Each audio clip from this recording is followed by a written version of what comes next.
Hey, Coach, I wanted to ask you about a couple of the Richmond guys. Keyshawn, who's been, I guess, maturing at that defensive end position, and then also Jalen, who obviously moved over from the offense. What is the outlook for them, and what has their development been like? Yes, so those are two young men, Keyshawn Burgos, Jalen Jones, that we've been extremely impressed with defensively. Maturation is visible on both of them. Their work ethic has been phenomenal. On the field, they're growing and developing each day. We like their growth and where they are right now and their trajectory heading towards the future. Chris, what have you seen at that Mike linebacker competition? I know Brent mentioned earlier that Jaden Keller and Jaden McDonald are kind of maybe some front runners, and Alan Tisdale's also heavily involved in that battle. Yeah, it's really good competitive practices to watch. Out of those names you just mentioned, Jaden Keller, Tizzy's played Mike and Will, so is J.K., and also you got Jaden McDonald.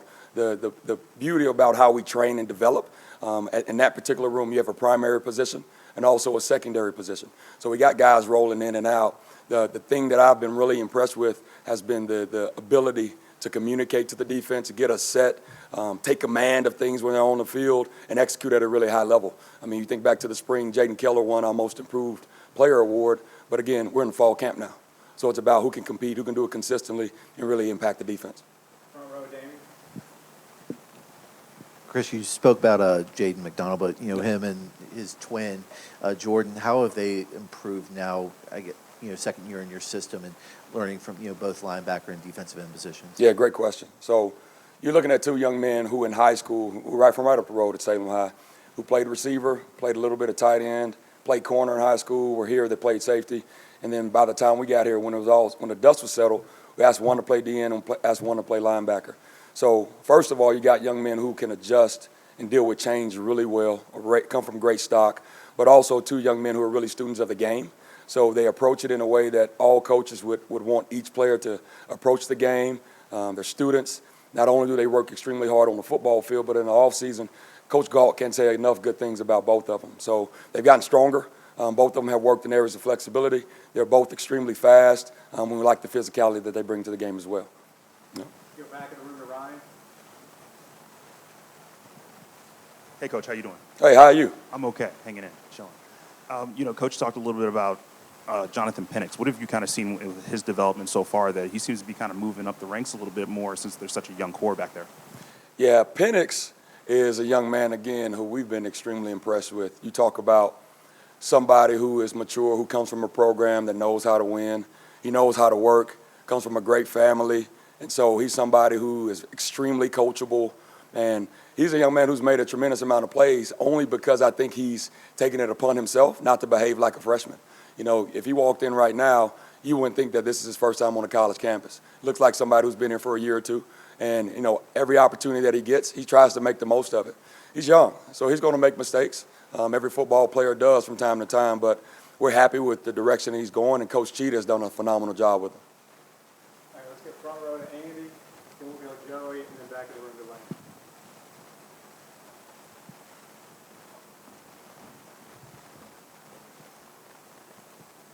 Chris, you guys had 9 turnovers for us last year, which is, I'm sure, is a number you want to get higher this season. How do you get that number higher, other than catching more interceptions? Are there things you can do schematically, or are there ball security drills you have to emphasize in practice? How do you get that number higher? Yeah, absolutely. So for us defensively, that was certainly an area. It was an area of interest after the season, and certainly this offseason. So you look at it, you analyze and synthesize what was going on, what can you do differently, and then you also, in our profession, you do a significant amount of professional development. So you look around at different programs that have had success in that area annually, right? You also look at professional teams that have had success in that area annually. You also look at coaches, head coaches or defensive coaches in their system that have had success in those areas consistently. And then you try to pull things from what they do. And you also add to the things that you do in the off season. So we've certainly addressed that area in a number of ways. We've added circuits, different things that we address or emphasize during defensive unit meetings or as a team. But it's certainly been an area of interest, and I think I like the direction we're going in it. Are there things schematically that you saw in those other teams that they do? Is it just a matter of getting into more third long situations where you know they're going to have to throw interceptions? Well, when you look at it on average, right, if you look at the aggregate, if a team defensively has been really good taking the ball away one year, then the next year they probably are too. Also, conversely, if a team wasn't as good the year before, obviously that's an area of concern that it gets addressed, and the next year they're usually pretty good. If you look at the numbers over the last 10 or 15 years. So that's one. Two, you also have to develop the techniques, the mindsets, and the approach in order defensively for you to attack the ball. Certainly when they're passing the ball, but also when they're running it. Any opportunity that we get to swarm the football and collectively get around it as a defense, all 11, your chances go up to get the ball out. Middle of the room, Joey, and then Lane. So I have kind of like a two-part question. Yeah. Now that you're taking over the play calling duties on defense fully, first and foremost, how does that feel? And then, as far as last year going into this year, what are some, adjustments or some stuff that you have done to kind of improve, whether it be defensively, schematically, to, just provide improvement to the defense that was, pretty good, all things considered, last season? Sure. I think first and foremost, I have to acknowledge and recognize that it's not my defense, it's ours, right? It takes a collective effort between myself, Coach Price, Coach Cheetah, Coach Pilo, and Coach Quinn, and all of our QCs and GAs and all of our student workers, and to get our guys going in the direction that we need them to go, so that on Saturdays we get the product that we want and the kids get to reap the fruits of their labor. So that's one. Two, certainly you want to address the concerns or areas of weakness that was just pointed out that you want to get better in, that shape games or have a significant impact on the outcome of games. And I think with that and having another year within our system, commonality of language, the understanding of concepts, guys playing as a unit, I think if we can address those and continue to improve in those areas, we're certainly going to be better. Back of the room to Lane. Coach, with the roster that you have right now and just in general, how many of your freshmen do you think might see some significant playing time this year? And does the year next to the name matter all that much to you?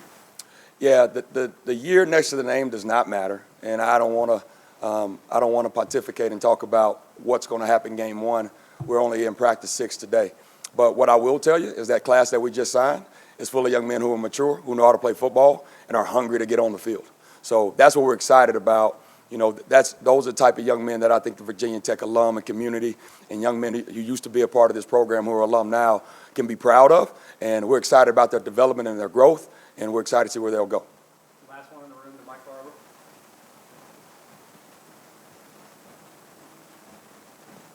Coach, what are the areas that you focus on when coaching red zone defense? What do you like about maybe what you saw last year and what needed to be corrected or enhanced?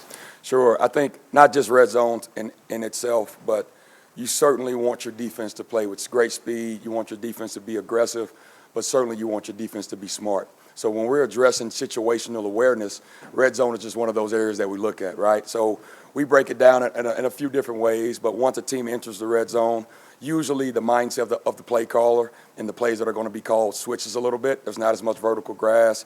You can anticipate motions and looks to try to get people's eyes. You can anticipate clusters or shrink formations. You can anticipate people attacking your perimeter. In addition to that, a lot of times when teams cross the 25, whatever that threshold is for that particular team and play caller, you can anticipate a few things that you haven't seen in the field, whether that be trick plays, whether that be attacking a certain player on defense or getting the ball to a particular player in the pass game or the run game. And certainly if the quarterback hadn't been running the football in the field, you can expect them to run it down in the red zone. So those are the few areas we talk about. And certainly with our guys defensively, the more that we can make them aware of it, the more we can train their eyes to have them in great stances, to anticipate and play anticipatory football as opposed to just reacting, that makes us a better defense. We have time for one or two quick ones on Zoom. On Zoom, please share your name and media outlet before your question. We'll start with Colby, please.